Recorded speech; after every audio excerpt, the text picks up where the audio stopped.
Welcome back. Lia Thomas made global headlines when she became the first transgender person to win a national college title at swimming, leading to outrage from the women she defeated.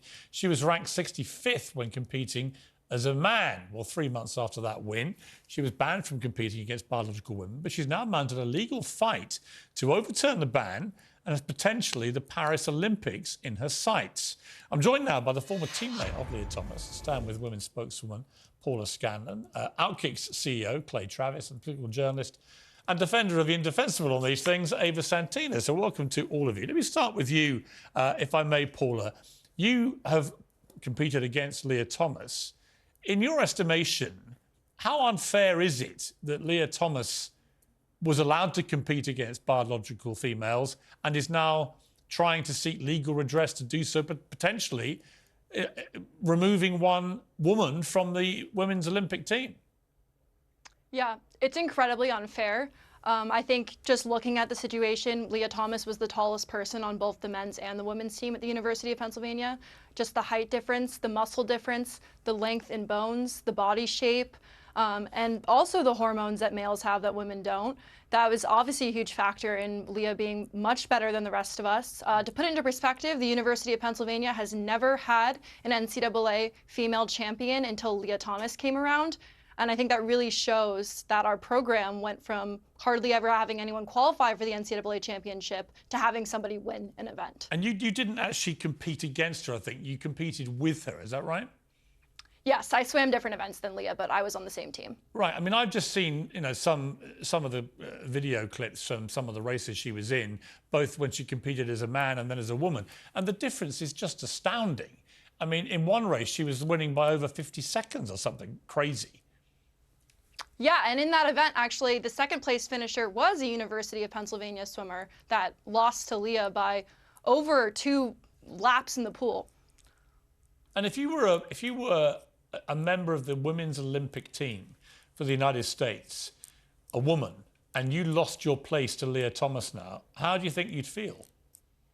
I would feel terrible. And in fact, the girls that Lia beat when Lia won the 500-yard freestyle, the second, third, and fourth place finisher were Olympians themselves, some of which having medals. So it already happened, and it would definitely happen in the Olympics. And I think that would be a big scandal because it would affect not just NCAA athletes, but all women from all different countries that compete in the sport of swimming, and also in other sports that they allow this to happen in, they'll also be affected as well. Right.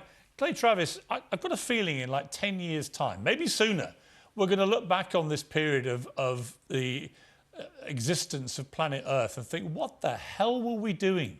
How was this insanity being allowed to happen? And it'll probably culminate in a 6'6" transgender athlete winning the 100 meters women's race at the Olympics by about 50 yards. I mean, that's what's going to happen. Yeah, I give credit to Paula for speaking out and being willing to point out how ridiculous this is, because I do think it's going to take women athletes more so than people like you and me, Piers, who can look at this and talk about how ridiculous it is. But what we're starting to see is, in America at least, when Gallup polls this issue, increasingly massive majorities of the American population are saying this is wrong. And Piers, I don't even think you have to focus on sex itself. Obviously, men are bigger, stronger, and faster than women as a group. And by the way, that doesn't mean that some women aren't bigger, stronger, and faster than some men. No, which but is it is anecdotally why, it is how just people on that will point. respond. It is why we separate the genders at the Olympics. I mean, if you made it gender, if you had what these, there would never be. If you had the woke dream of a gender-neutral Olympics, can you imagine how many actual women, biological females, would win a medal? I mean, literally, other than probably equestrian and shooting, maybe. That's it. Yeah, that's it. That's it. There would be no women medalists. That's why the separation occurs. And by the way, Piers, what I focus on is I coach Little League sports. I've got 3 boys. If I showed up for 12-year-old soccer and I had a 16-year-old kid on my team, every parent would say, no, this is unacceptable. You can't do this. Can't do it for baseball, football, basketball. We have all sorts of changes to regulations. You can't be trans age, right? Like, I couldn't suddenly decide that I'm going to be a Little Leaguer. That's why they ask for birth certificates so you can go try to win the Little League World Series. because otherwise people would cheat, you know? And if I suddenly said, I'm coaching, I'm about to head, as soon as I finish this interview, Piers, I'm going to go to 7th grade basketball and watch my 13-year-old son participate. If suddenly one of the coaches came out on the court, you know, 6'4", and said, hey, I'm trans age now. Right. Sure, I'm 33, but I feel 13. Everybody would think it was ridiculous. It's just the very essence of sport itself. Yeah. Okay, Ava, I'm looking at you frowning away here. Explain to me why this isn't just insane. That Lia Thomas, who, as we just heard, was not just the tallest boy in her college when she was competing as a biological male, but obviously the tallest girl as well. How can any of this be fair? I think, OK, so this is a really interesting topic for someone who is gender critical, because on this show before we have discussed puberty blockers and whether children should be allowed access to them when they are 12, 13 years of age. Now, boys develop when they are 12, 13. The second that they start to have testosterone, that is when they grow bigger, they have a larger muscle mass than women. If you don't want to see trans women competing in women's sports, then you're going to have to allow young children who do not feel, who are experiencing gender dysphoria, to have those drugs when they're younger. No, not at all. You are. In my estimation, otherwise... you do one of two things. It's very straightforward. This whole supposed insolvable problem is very straightforward.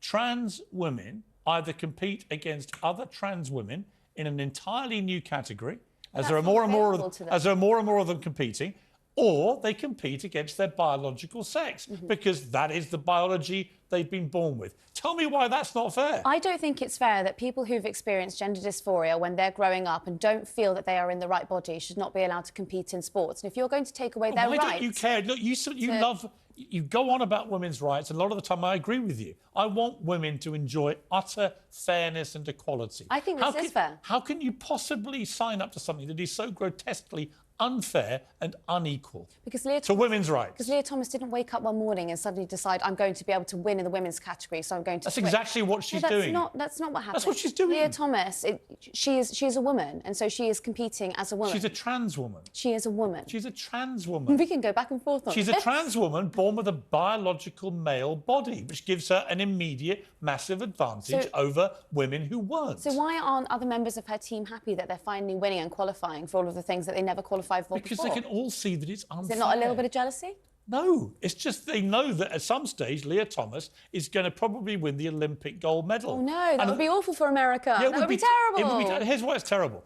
The United States women's soccer team, let's call it soccer for the benefit of this discussion, because they call themselves that, were #1 in the world, the best women's soccer players on the planet, and they got beaten, I think it was 8-1 by the Dallas under-15 boys team, right? That is the point, is that it wasn't that the women's team weren't great as a woman's team at soccer. It's that put them against a bunch of kids who are male, with male physiology, they got hammered. OK. That's why we separate the sexes. So what do we say about trans women, then? Do we just say they're not allowed to play sport ever? I just told you what we do. No, because... They compete against their biological sex, which is perfectly reasonable and fair. That's not reasonable. It's perfectly reasonable. By the way, solves the problem of the dressing room too, and who gets naked with who. Let's talk about all of those teenage years where they would have been seeking medical treatment and they weren't allowed access to it. Now, that's happening in the UK, and it's happening very much so in the US. People are being denied medical treatment when they would like to have it. All right. And then when they get to of age, you don't let them play sport. You and I are going to come back to this when someone like Lia Thomas wins an Olympic gold, depriving a woman of winning Olympic gold. She is a woman. And you're going to finally say, Piers, you were right all along.